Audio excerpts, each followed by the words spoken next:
Hello, good day everyone. AP Major. Yan. Good morning, Sir Kari. Ito ba, paulit-ulit kong tinatanong, di ba? Are you sure ba sa inyong mga pinasok? Major? Ha, kasi talagang nagisimula pa lang tayo magpainit, lalo ngayong September. Kasi, ah, kumbaga parang yung nangyari sa ating migration of learning process, isa lang yung orientation para sa atin. Pero pag going with the flow of foundation of social studies, you are going to uh, define define what is social studies, and you're going to differentiate social studies from social sciences and from other disciplines of social sciences. So yun ang pinakang prime objective ng presentation na to. And as well as for you to contemplate what are your possible the possible scenario that we're going to happen with this kind of subject. Okay, and as well as several theories and happenings on what made social studies uh, already on the surface. Of course, tayo lahat. We make the whole earth as a society as well as a community despite of several and different goals, and we make networks, globalization, commonly small village. Akala kasi nung iba talaga ay simple lang ito.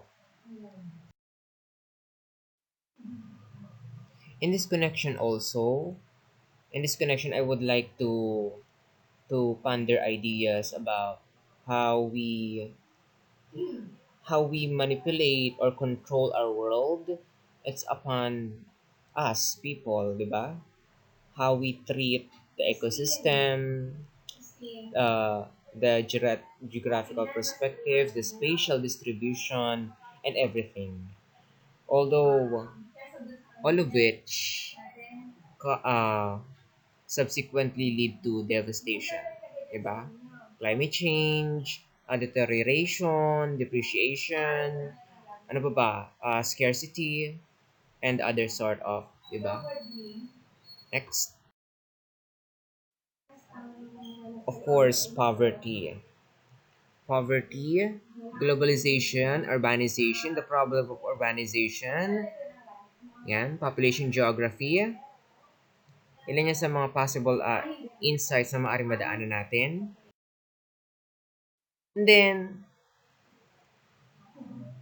likely, yes, memorization is important. Absorbing knowledge, content is valuable, but it's not merely valuable than understanding and critiquing and providing arguments for plausible uh, plausible improvement. So, nasa college na tayo, so make it sure it's up to you on how you're able to learn. Kasi self-directed naman sa college, it's up to you as well on how you're going to have a meaningful learning. But as your instructor in this subject, I just give you some inputs and it's already up to you.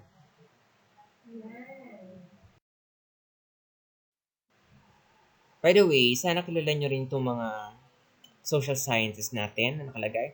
Adam Smith, Karl Marx, I think familiar kayo sa mga ilan nito. Si David Ricardo, Paul Samuelson, Milton Friedman, Thomas Malthus, John Keynes, Friedrich Hayek. Overall, if you'll tend to generalize these people, sila ay may malaking contribution in social studies, particularly sa economics. Mm. Now, ito na. Ano bang major natin? Social studies, right? So, anong kaiba naman kaya sa social science? Yan ang kailangan abangan natin. To present the differences of the two, I presented this tabular. Comparison between the two, social science and social studies. Ang purpose ng social science ay studying the society and its individuals, whereas sa social studies naman ay promoting civic competence. The history of social science dates back to the Age of Enlightenment. Meanwhile, social studies dates back to the 20th century. Ang social science many branches, so familiar na rin kayo, psychology, anthropology, geography, economics, poli, even demography, anthropology, and many more, even laws. Social studies naman, social science and humanities. So if you'll try to infer, ano kaya mas malawak? Social studies o social science? Okay, mas malawak po ang social studies. Yes. Kahit na sabihin natin mas magandang pakinggan yung social science at may word na social science, mas malawak pagdating sa scope, sa breadth, and sa depth po ang social studies. Why? Because meron po yung humanities. Humanities. Kung papansin yung social science, other branches or disciplines ng social sciences and humanities, lahat po yan ay complete package po under ng social studies. Lahat po yan under lahat ng social studies. So yung humanities, of course, the study of human experiences and arts. Akalaan nyo yung social studies may kasamang arts. At lahat ng social sciences. So, malaking sabihin natin colossal responsibility natin bilang social studies major or AP major na hindi lang to basta-basta or ordinaryong subject. Kasi we also use scientific method. Remember?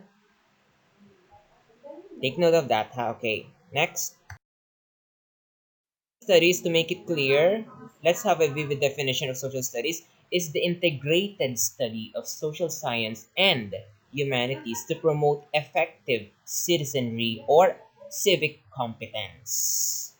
While social science is the field of social sciences, yung mga nabanggit ko ng mga social sciences and disciplines concerned with the studies of the social life of human groups and individuals, including sort of these social sciences, hanggang sociology. Okay. Kalain mo yan, di ba? Parang social studies, complete package siya. Yun nga lang, the problem with social studies as a subject, you cannot, compartmentalize the social sciences within 4 years or 8 years. Kasi may kanya-kanyang specialization yan, may kanya-kanyang terminologies, may kanya-kanyang deepening sa subject. So sa atin naman kasi, ang social studies, ang atake, more on pag high school ay yung mga basic and introduction sa mga disciplines sa social sciences. Whereas if you'll take the road of social science, like economics, then you'll ponder deeper meanings and jargons and different terminologies under the subject of economics. Following themes of social studies. The themes are, although I already posted this on our FB group. One is culture. Second, time, continuity, and change. People, places, and environments. I'm going to tackle this thoroughly sa part 2. Individual development and identity. Individuals, groups, and institutions. Power, authority, and governance, production, distribution, and consumption, science, technology, and society, global connections, civic ideals, and practices. Okay.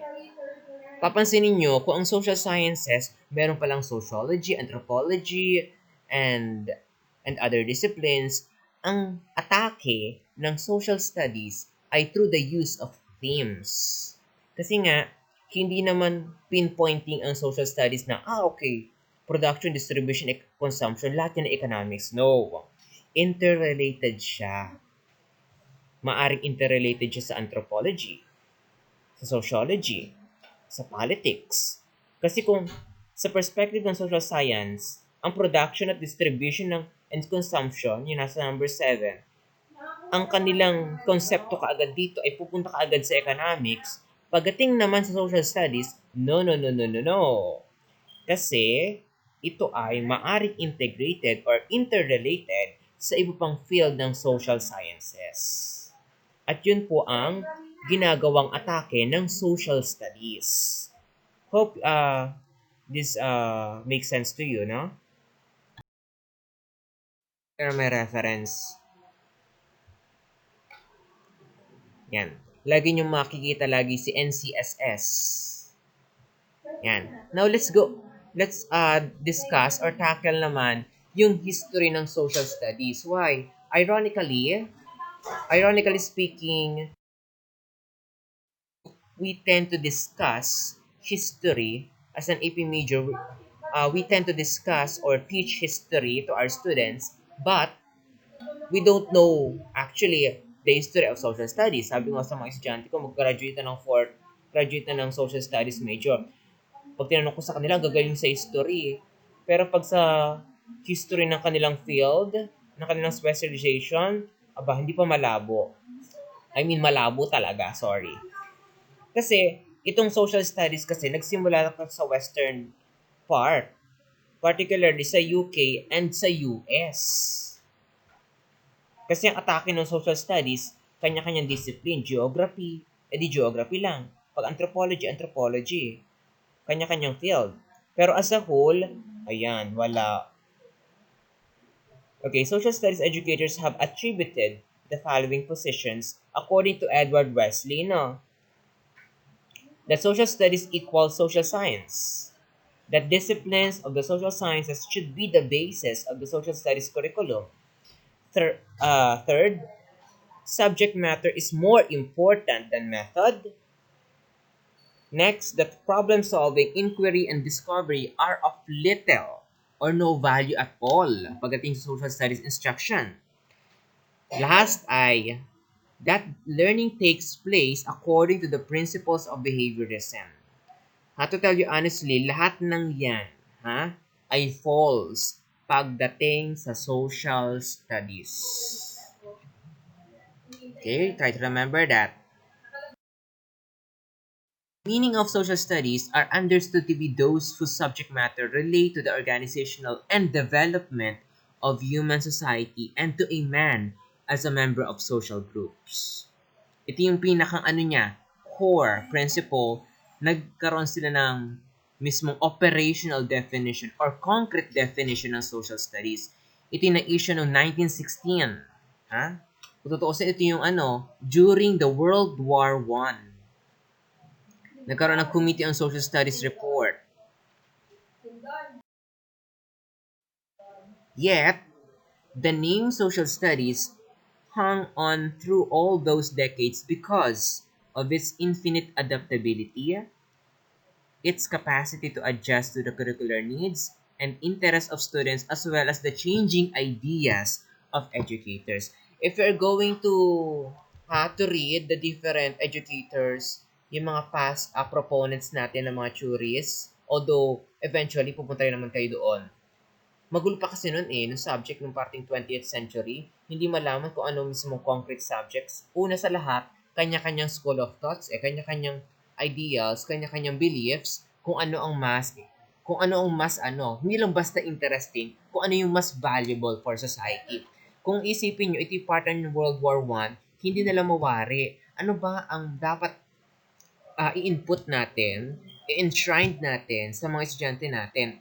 Kasi sa education pa lang, doon na tayo nagsisimulang mag-inculcate ng mga ideals and subjects. Yun nga lang, the question is, ano ba yung subject? Yung konkretong subject na kailangang ituro. Now, the contemporary of social studies curriculum has its roots in the progressive education movement of the earlier 20th century. Take note, John Dewey, Take note, John Dewey, sa experiential education. Matakal nyo sa ibang subjects sa professional education. But for the meantime, to tell you lightly, progressive education, yung movement na to, it emphasizes the nature of individual learner and on the process of learning itself. Taliwas dun sa memorization lang.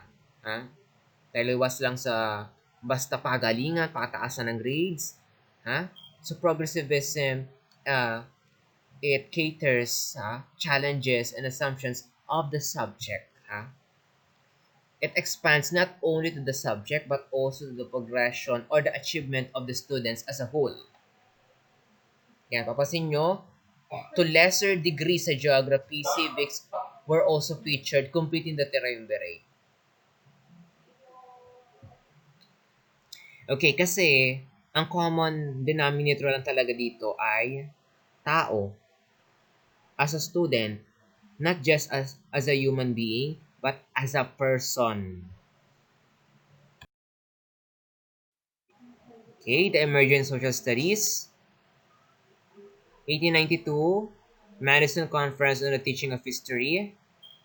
1893, yan, nagpapasimula na siya kung anong tawag ba dapat dyan. Although wala pa talagang term or ah konkretong tawag kung ano ba talaga ang subject na to. Na di kalaunan ay sa social studies. Ito mga coinage lang siya. Hanggang sa naipon ito, nagkaroon ng social studies major. Well, to tell you, 1899 publication of report, yan, kanya-kanya silang ideas. Ano bang kailangang ituro? Kanya-kanya silang mga sides, no, sa education. Hanggang sa, yan, nagkaroon na nga ng Social Studies Committee. Yan, kanya-kanyang reports.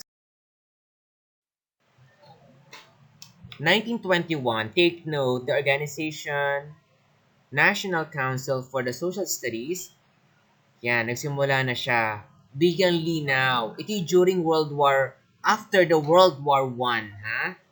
Napag-isip-isip nila, ano ba ang kailangan nating i-inculcate or inject sa ating mga bata? Na kailangan magkaroon ng true value and meaning sa education. Doon sila nagkaroon ng realization, ha? So magandang connection ito, ha?